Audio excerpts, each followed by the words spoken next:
Une tempête s'est formée au sein de Red Bull.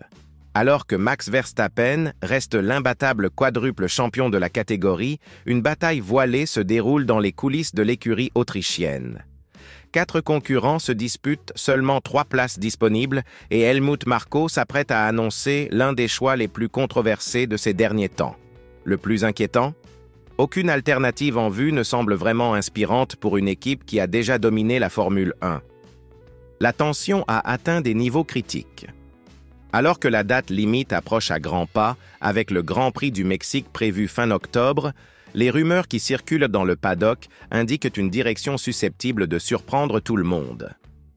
Isack Hadjar, le talentueux Français qui vit sa première saison chez Racing Bulls, apparaît comme le favori pour bénéficier de la promotion la plus audacieuse de l'année, monter directement en grade pour faire équipe avec Verstappen dans l'écurie mère.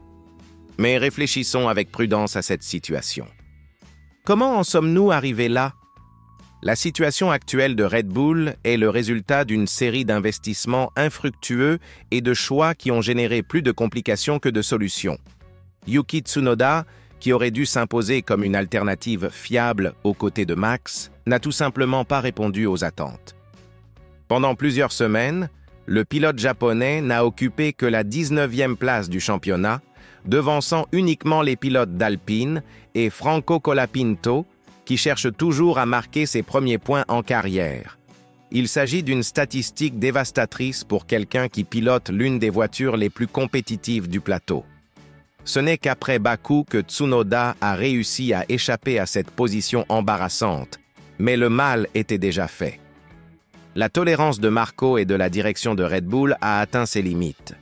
Et actuellement, selon les informations circulant dans le paddock, Yuki ne concourt plus pour garantir sa place dans l'équipe principale, mais pour rester en Formule 1. Et c'est là qu'intervient le changement le plus fascinant de toute cette histoire. Hadjar, qui devrait se concentrer sur l'apprentissage et l'adaptation à la catégorie, a déjà accompli quelque chose que ni Tsunoda ni Liam Lawson n'ont réussi à faire dans l'équipe principale, monter sur le podium. Ce résultat a complètement transformé la perception du Français au sein de Red Bull, le faisant passer de promesses lointaines à candidat effectif pour 2026. Mais cette décision est-elle vraiment judicieuse ? Examinons les données de manière objective. Hadjar a peut-être décroché un podium impressionnant, mais sa saison a également été marquée par des erreurs typiques d'un débutant.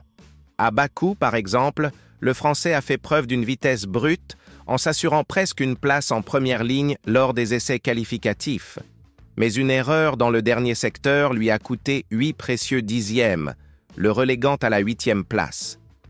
Le lendemain, une autre erreur dans le même secteur de la piste lui a coûté 2 places dans la course. Ces erreurs sont compréhensibles pour un débutant, mais Red Bull aura-t-il la patience nécessaire pour accepter ce genre de faux pas alors qu'il tente de reconquérir sa suprématie ? La pression d'être le coéquipier de Max Verstappen est quelque chose que peu de pilotes peuvent supporter, et promouvoir quelqu'un qui commet encore des erreurs élémentaires peut s'avérer être une stratégie excessivement risquée. Pendant ce temps, Liam Lawson a profité de Bakou pour montrer qu'il avait encore beaucoup à apporter. En décrochant la 3e place lors des essais qualificatifs et en terminant 5e de la course, le Néo-Zélandais a clairement démontré qu'il n'était pas prêt à abandonner sans se battre. Lawson a prouvé qu'il était capable de donner le meilleur de lui-même lorsque la pression monte, ce qui est essentiel en Formule 1. La situation devient encore plus complexe lorsque l'on analyse les performances de Tsunoda à Bakou.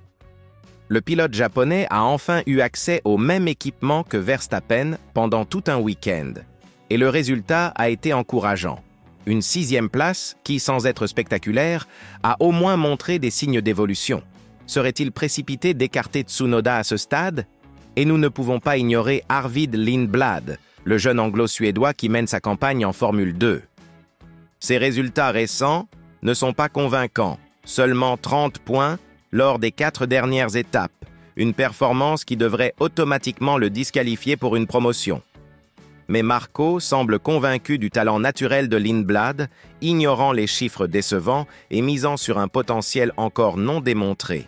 C'est là le grand dilemme de Red Bull. Ils persistent à qualifier cela de problème positif, mais la réalité est bien différente. Lorsque l'on analyse objectivement les alternatives disponibles, aucune d'entre elles ne semble excellente. Hadjar est rapide, mais commet des erreurs. Lawson a montré des moments de brillance, mais n'a pas réussi à être régulier. Tsunoda a enfin montré des signes de progrès, mais il est peut-être trop tard. Lindblad a du potentiel, mais ses résultats actuels sont inquiétants. La question est la suivante. Red Bull prend-il cette décision pour la bonne raison? Promouvoir Hadjar peut sembler être le choix le plus audacieux et le plus contemporain, investir dans l'avenir plutôt que de se contenter d'alternatives plus sûres. Mais cela peut aussi être une décision désespérée d'une équipe qui a perdu son essence après des années de changements constants.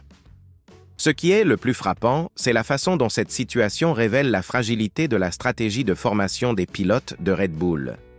Pendant des années, ils ont été exemplaires dans l'identification et la promotion des talents, créant un système qui a produit des champions du monde. Aujourd'hui, ils se trouvent dans une position où aucune des alternatives disponibles n'inspire vraiment confiance. La décision que Marco et son équipe prendront dans les prochaines semaines pourrait non seulement définir l'avenir immédiat de Red Bull, mais aussi indiquer la direction que l'équipe entend suivre. Investir dans la jeunesse et le potentiel ou rechercher la stabilité et l'expérience? Chaque choix comporte des risques énormes. S'ils promeuvent Hadjar, ils parieront qu'un pilote qui commet encore des erreurs élémentaires pourra supporter la pression d'être le coéquipier du quadruple champion du monde. S'ils conservent Tsunoda, ils ignoreront des mois de performances décevantes dans l'espoir que Bakou ait marqué un tournant. S'ils choisissent Lawson, ils rejettent la chance de parier sur l'avenir au profit d'une alternative qui a déjà montré ses limites. Et s'ils choisissent Lindblad, ils feront alors l'un des paris les plus risqués de l'histoire récente de la Formule 1 en promouvant quelqu'un dont les résultats actuels ne justifient tout simplement pas une place dans la catégorie reine du sport automobile. La vérité est que Red Bull se trouve à un carrefour qui met en évidence des années de décisions discutables. Alors que d'autres équipes comme McLaren et Ferrari ont constitué des duos solides et prometteurs, Red Bull tente toujours de trouver un partenaire digne de Verstappen. Et chaque week-end qui passe rend cette décision plus difficile et non plus facile.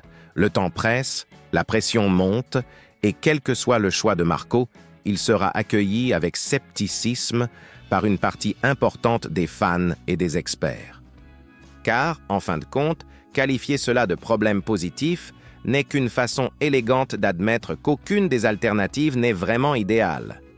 Reste à savoir si Red Bull aura le courage de faire le choix le plus difficile ou s'il optera pour la voie la plus sûre. Dans une catégorie où chaque dixième de seconde peut décider du championnat, il n'y a pas de place pour les demi-mesures. Que pensez-vous que Marco devrait faire? Miser sur la jeunesse audacieuse de Hadjar, donner une dernière chance à Tsunoda de se racheter ou surprendre tout le monde en conservant Lawson? Donnez votre avis dans les commentaires et n'oubliez pas de vous abonner à la chaîne pour ne manquer aucune analyse des coulisses les plus chaudes de la Formule 1.